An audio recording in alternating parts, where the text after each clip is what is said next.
પરમ આદરણીય જાનકીદાસજી મહારાજ, ભાજપના આ એરિયાના પ્રમુખશ્રી, સરપંચશ્રી અને બધા ગ્રામજનો, અને ખાસ જેના માટે હું અહીં આવ્યો છું એવા મારા વાલા વિદ્યાર્થી મિત્રો,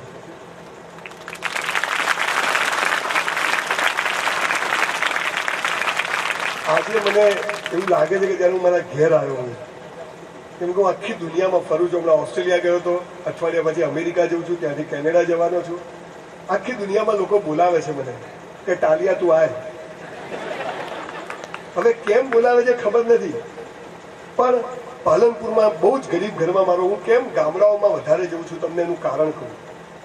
હું આજે તમને નવાઈ લાગશે, રોજનો એક ભાઈ હવે પાણી બંધ કરી દો ભાઈ, હવે આવી જાઓ ભાઈ, મારે શું ગોખેલું ભૂલી જવાય હે ને, માફ કરજો બધા.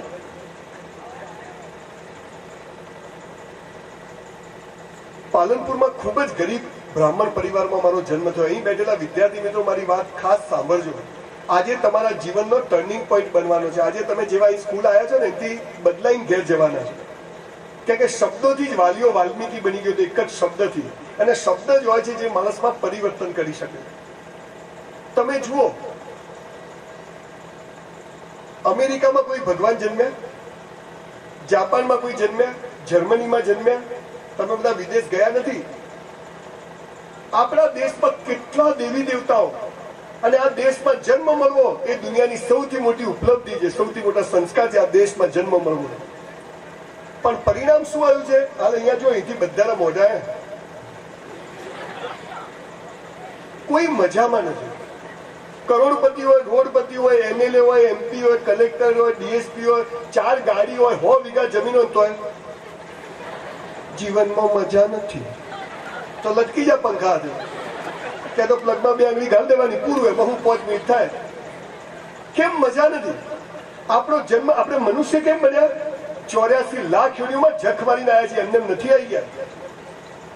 પણ ખબર જ નથી.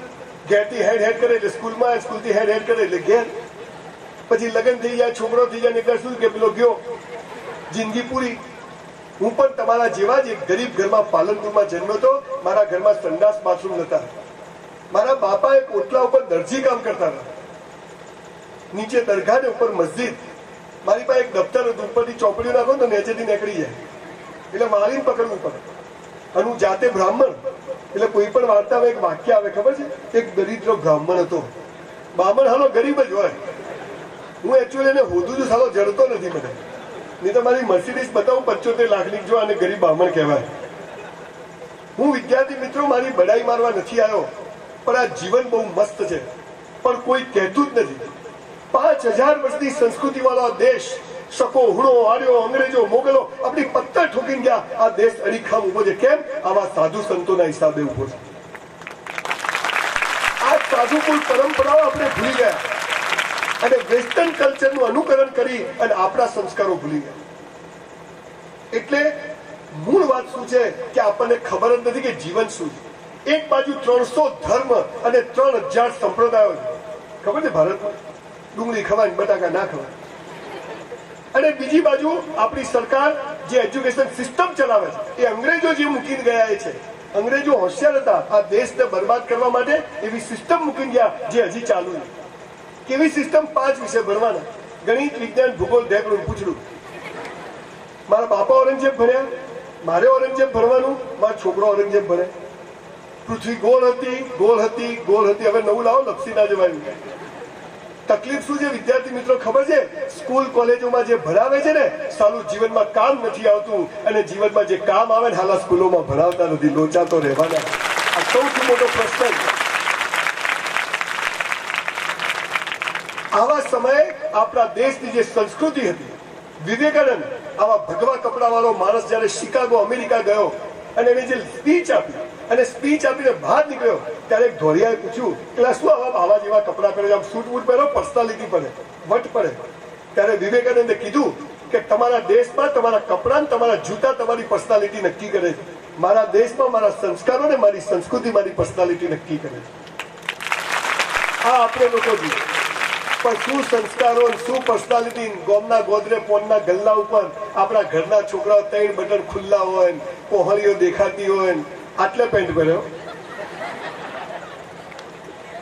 હાથમાં મસાલો હોય, સિગરેટ હોય, દેશ માટે કોક કરવું છે, તારા માટે કર, દેશો ચૂલામ જતો. બહુ દુઃખ થાય છે જયારે યંગ છોકરાઓને જોઉં છું. એ ગરીબ ઘરમાં હું જન્મ્યો, 1966 નું મોડલ છું. 54 વર્ષની મારી ઉંમર છે. મારી દીકરીના લગ્ન થઈ ગયા, એના ત્યાં દીકરી આવી છે. મારા દીકરાના લગ્ન છે ડિસેમ્બરમાં. આવતા નહીં તો કહું છું ખાલી, બધા કીધું તું બાપુ. એક ગરીબ ઘરમાં જન્મ્યો ને હું 8મા ધોરણમાં હતો. લગભગ તમે બધા 8મા ધોરણમાંથી આજુબાજુ હશો. મેં ઘેર ઝઘડો કર્યો. મારા બાપાને કીધું સાયકલ લઈ આવો. મને કે કેમ? મેં તો બધા સ્કૂટર લઈને જાય, લૂના લઈને જાય, આપણે હેરતા. મને કે બેટા આપણે ગરીબ છીએ. મેં તું ગરીબ એટલે શું? મને કે હોદા ના મળે. મેં તું સાયકલ લઈ આપો નહીં તો સ્કૂલ નહીં જવું. અને એ દિવસે મારા બાપાએ મને જે વાત કરી, and that was the turning point of my life. મારી આખી જિંદગી બદલાઈ ગઈ સાહેબ. મારા બાપાએ શું કીધું? સાલા કોઈ કરોડપતિ ત્યાં પેદા થયો હતો તો સાલી વાત સાચી હોય, શું કરવા આવે? ધીરુભાઈ અંબાણી ત્યાં જન્મ્યા તો કઈ મજા આવી જાત કે નહીં? પણ મેં તો એ તો મારા હાથમાં નથી. મને કે બધું તારા હાથમાં છે. મેં કેવી રીતે? મને કે બેટા ખૂબ કસરત કર, ખૂબ ચોપડીઓ વાંચ, તન અને મન મસ્ત હશે ને તો ધનના ઢગલા થઈ જશે. તન અને મન સાહેબ, વેદો, પુરાણો, ઉપનિષદો 5000 પુસ્તકો વાંચીને તમારી સામે ઉભો છું આજે. અને સવારે 100 દંડ મારું છું. કેટલા? 100 dips. નો ડાયાબિટીસ, નો બ્લડ પ્રેશર. મહિનામાં 20 દિવસ સેમિનાર. અને ત્યારે એ ચોપડીઓ વાંચી, આ કસરત કરી, અને ત્યારે ગરીબ ઘરમાં જન્મેલો સંજય રાવલ અત્યારે મારી 196 દુકાનની સ્કીમ ચાલે છે. Garment store, book store, gym ચલાવું છું, પુસ્તકો લખું છું, ગુજરાતી ફિલ્મો બનાવું છું, અને મહિનામાં 20 દિવસ આવી કથાઓ કરવા મફત જઉં છું. કેમ મજા? એટલે ભાઈ મજા. સંજયભાઈ તમે આવું બધું કેવી રીતે કર્યું? બેંક લૂંટી. એટલે ભાઈ કે સાહેબ અમારે શું છે, અમારે કોઈ સપોર્ટ નથી. તને હાલા ધીરુભાઈ અંબાણી સપોર્ટ કરે ને તું એને ભિખારી કરે એવી નોટ છે. તારે કોઈ કરવું જ નથી. વિદ્યાર્થી મિત્રો, મેં બસ સ્ટેન્ડ પર બૂટ પોલિશ કરી છે, મેં ઝેરોક્સો કાઢી છે, મેં લારી ચલાવી છે, મેં ઇસ્ત્રી કરી છે. એક હોટલમાં 3 વર્ષ મેં બ્રાહ્મણના છોકરાએ વેઇટરની નોકરી કરી છે. સખત મહેનતનો વિકલ્પ હોતો નથી. નસીબ બસીબ તંબુરો હોતું નથી. બનાવવું પડે છે, અને બનાવવું પડે. જેને જો મારી સાથે આવું કેમ થાય છે? જખ મારવા થાય. બોલ, માં તો નસીબ જ ફૂટેલા. તું ઢોલ છે સાલા, આખો ફૂટેલો. અરે હસો, મજા કરો, પણ તકલીફ શું છે? આ સ્કૂલ વાળાએ આપણું મગજ ખરાબ કરી નાખ્યું. પહેલો નંબર લાવો, ધ્યેય ઊંચો રાખો. એટલે મંગલ પર ઘર બનાવવું છે, બની જાય. બાપાને માનજે, મહેનત કરો. કયો ભેતે માથું ફૂટે? આપણને સાચી વાતો કોઈ કહેતું નથી. જે મારી પરંપરા હતી, મારી સંસ્કૃતિ હતી, ભારત દેશનો જે ઇતિહાસ હતો, એ અભ્યાસક્રમમાંથી કાઢી નાખ્યો. એટલે લોકોમાં સંસ્કારો જતા રહ્યા, અને સંસ્કારો જતા રહ્યા એટલે કસરત, વાંચન, આ બધું જતું રહ્યું. અને ધીરે ધીરે ભગવાન આપણાથી દૂર થઈ. અને જ્યાં ભગવાનનો જન્મે નથી એ લોકો ડરે છે, ઇજ્જતથી કામ કરે છે, સરસ જીવે છે. એટલે બધું સુખ સામર્થ્ય ભગવાને એમને આપ્યું, કે ભગવાન તો બધાનો એક છે. મૂળ વાત સાલું કોઈ કહેતું નથી. પાપ અને પુણ્ય છે, ઉલ્લુ બનાવવાના ધંધા બધા જ. તમને સાચું શીખવાડ્યું જ નથી. એટલે હું શું કરું ખબર જ ના હોય. તમે જુઓ, પાપ અને પુણ્ય એટલે શું? તમે જોજો, ધણી ધણીઓની લગ્નમાં જાય ને કેવા તૈયાર થઈ જાય. હે, બૈરું 4-5 હારી બદલી કાઢે, કપડો ચેન્જ, નવા એકદમ. હે ને, મમ્મી કેવી તૈયાર થઈ જાય, બાપા તૈયાર થઈ જાય. બહાર નીકળે ને તો ધણી ધણીઓની એમ દેખે ને જાણે હીરો હિરોઈન આવે. અને આડા દાડે ઘરમાં તો કોમ વાળી ગઈ, ઘરવાળી ગઈ, ખબર જ ના પડે.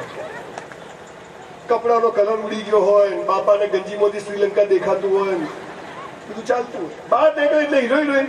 એટલે બીજાને બતાવવા જીવવાનું. મારા લગ્ન થયા, મારા બૈરાન મેં તું ઘરમાં રોજ તૈયાર થઈને રહેવાનું. મને કે કેમ? મેં કીધું તું મને ગમવી જોઈએ કે ગોમને ગમવી જોઈએ? બોલો, ઝઘડા જ થતા નથી સાહેબ. પાપ અને પુણ્યની મહારાજ બેઠા છે ને એક સરસ વ્યાખ્યા કહું, મારી પોતાની બનાવેલી. પાપ અને પુણ્યની એક જ વ્યાખ્યા છે, જે બીજાને બતાવવા કરો ને એ બધું પાપ, અને પોતાને બતાવવા કરો ને પુણ્ય. આટલી જ વ્યાખ્યા. હું બીજાને બતાવવા ઘર બનાવું, બીજાને બનાવવા ગાડી લાવું, બીજાને બનાવવા દાગીના પહેરું, તે બધું પાપ છે. પણ મને ઈશ્વરે આપ્યું છે, મને માતાજી આપ્યું છે, અને મારે મસ્ત જીવવું છે, તે પુણ્ય છે. આ આપણને સમજ પડવી છે. આ તો હાલા સંજય બી ઘેર આવે ને તો નવા કપ રકાવી અને આપણે તૂટેલી પીતા હોઈએ. સંજય બી ઘેર આવે તો નવી ચાદર, આપણે હાલા ફાટેલી મૂકતા હોઈએ. બીજાને બતાવવા જીવન, પોતાને બતાવવા. પણ સવાલ શું છે? જુઓ, તમારે અંગ્રેજી બોલવું હોય તો સ્પેલિંગ આવડે તો જ અંગ્રેજી આવડે. સ્પેલિંગ ના આવડે તો અંગ્રેજી આવડે. અને પછી આપણે સ્કૂટર લઈને જતા પડી જાય તો શું કે ડેમેજ થઈ ગયું, એને ઇન્જરી કહેવાય. તો જીવનમાં સફળ થવું છે તો એના સુખ શું, દુઃખ શું, પ્રેમ શું, લગ્ન શું, આ કશું જ ખબર નથી. અને આપણે આવી ગયા અહીંયા. તમારું 12મું થઈ જશે, 8મા 9માંથી મા બાપ તમારા ચાલુ કરશે, તારું 12મું છે, તારું 12મું છે. પેલો વાળ ખેંચે કે હે શું ચાલુ? બે વાત થાય, એક જીવતે થાય અને એક મરી ગયા પછી થાય. વસ્તી ભેગી થઈને જ કરે. આ આપણને ખબર નથી કે જીવન શું છે. પહેલા ગુરુકુળ પરંપરાઓ હતી. આવા સાધુ સંતો રાજ સિંહાસનની બાજુમાં બેસતા હતા, લોકોને સંસ્કારો આપતા હતા. અને એટલે જ સ્ટીવ જોબ્સ, એપલ કંપનીનું નામ સાંભળ્યું છે કોઈએ? એપલ કંપનીનું કેટલાય સાંભળ્યું છે? એપલ કંપનીનું. એપલ કંપની એટલે દુનિયાના સૌથી સારા મોબાઈલ બનાવે. એ એપલ કંપનીનો માલિક આ દેશમાં સંતાઈને રહી ગયો 12 મહિના, શીખવા કે આ દેશ પાસે કઈ તાકાત છે, કે આ દેશ તો માણસ કોઈ પણ પરિસ્થિતિમાં ખુશ રહે છે, સફળ રહે છે. એ શીખીને ગયો અને એને કેન્સર થયું અને એને જે સ્પીચ આપી, that was one of the best speech in the motivation world. એવું સરસ બોલ્યો કે તમારી પાસે સમય ઓછો છે, જીવી લો, હસતા રહો, પરિવાર સાથે જીવો, મા બાપની ઇજ્જત કરો. ભાઈ, આ બધું ભૂલી ગયા અને આપણે પૈસો ને સેક્સ, પૈસો ને સેક્સ, એની પાછળ આખી દુનિયા ચાલુ છે. ભલે આપણે બોલતા નથી, હું જાહેરમાં બોલું છું. દીકરા દીકરીઓ, જીવન બહુ મસ્ત. આપણો ચહેરો ઊંઘમાં હસતો આવવો જોઈએ. આ તો લગ્નમાં જાય ને તો ફોટો સારો આવવો જોઈએ, તારો ભિખારી નહીં જ આવે. તમે જુઓ, હાલ હસો તો કેવા લાગો છો, ફેર એન્ડ લવલી જેવા. અને હમણાં હજી બાજુ સ્કૂટર ચોગ્યું, સાયકલ ચોગી, કેટલી ચિંતા. આપણો તમે કોઈ ગાયો ભેંસો ને હસતા જોઈ? ગરોળીઓ ભેગી થઈને હશે, મચ્છરો હશે, કૂતરા ભેગા થઈને, વોતરા ભેગા થઈને હશે, હે કરે. એક મનુષ્ય છે જેને ઈશ્વરે વરદાન આપ્યું છે, તું પૃથ્વી પર જા, હું તને ગમે તેવી ગરીબ પરિસ્થિતિમાં રાખું, ખરાબ પરિસ્થિતિમાં રાખું, હસતો રહેજે, ઈમાનદારીથી મહેનત કરજે, યોગ્ય સમય હું તને બધું જ આપીશ. તું ના હાલે તો મને મારી પર વિશ્વાસથી તારી પર ક્યાંથી હોય? તને તો મેં જોયો જ નથી. ઈશ્વર શું છે ખબર નથી, ભગવાન શું છે ખબર નથી, પ્રાર્થના શું છે ખબર નથી. અને આપણે અહીંયા અને એના માટે જવાબદાર આ સ્કૂલો છે. પહેલા એક તમને ખાસ વાત કહી દઉં કે આ ગજાના સ્કૂલમાં મને અહીંયાથી ઘણી બધી સ્કૂલો વાળા બોલાવે છે, પણ આ ગજાની સ્કૂલમાં હું એને ગજો કહું છું. ગજા ઉભો થા, એના માટે એક જોરદાર તાળી પાડો. કેમ? આ છોકરો એટલી તાકાત વાળો છોકરો છે. જયારે પહેલી વાર મારી જોડે કામ માટે આવ્યો અને મેં એની જે સ્ટોરી સાંભળી, સારું કોઈ પિક્ચર બનાવી કે એની જોરદાર સ્ટોરી. મેં કીધું કે આ કંઈક આગળ જઈને કરશે. પછી મારી જોડે 6-12 મહિના થયો અને પછી એને પોતાનું કામ ચાલુ કર્યું. એક નવી દિશા, ગામડામાં કંઈક નવું કરવું છે એવી ભાવના, અને આટલા ટૂંકા ગાળામાં આટલા બધા વિદ્યાર્થીઓ ભેગા કરવા, એ ગજા તને પ્રણામ છે દોસ્ત, બહુ સરસ કામ કર્યું છે.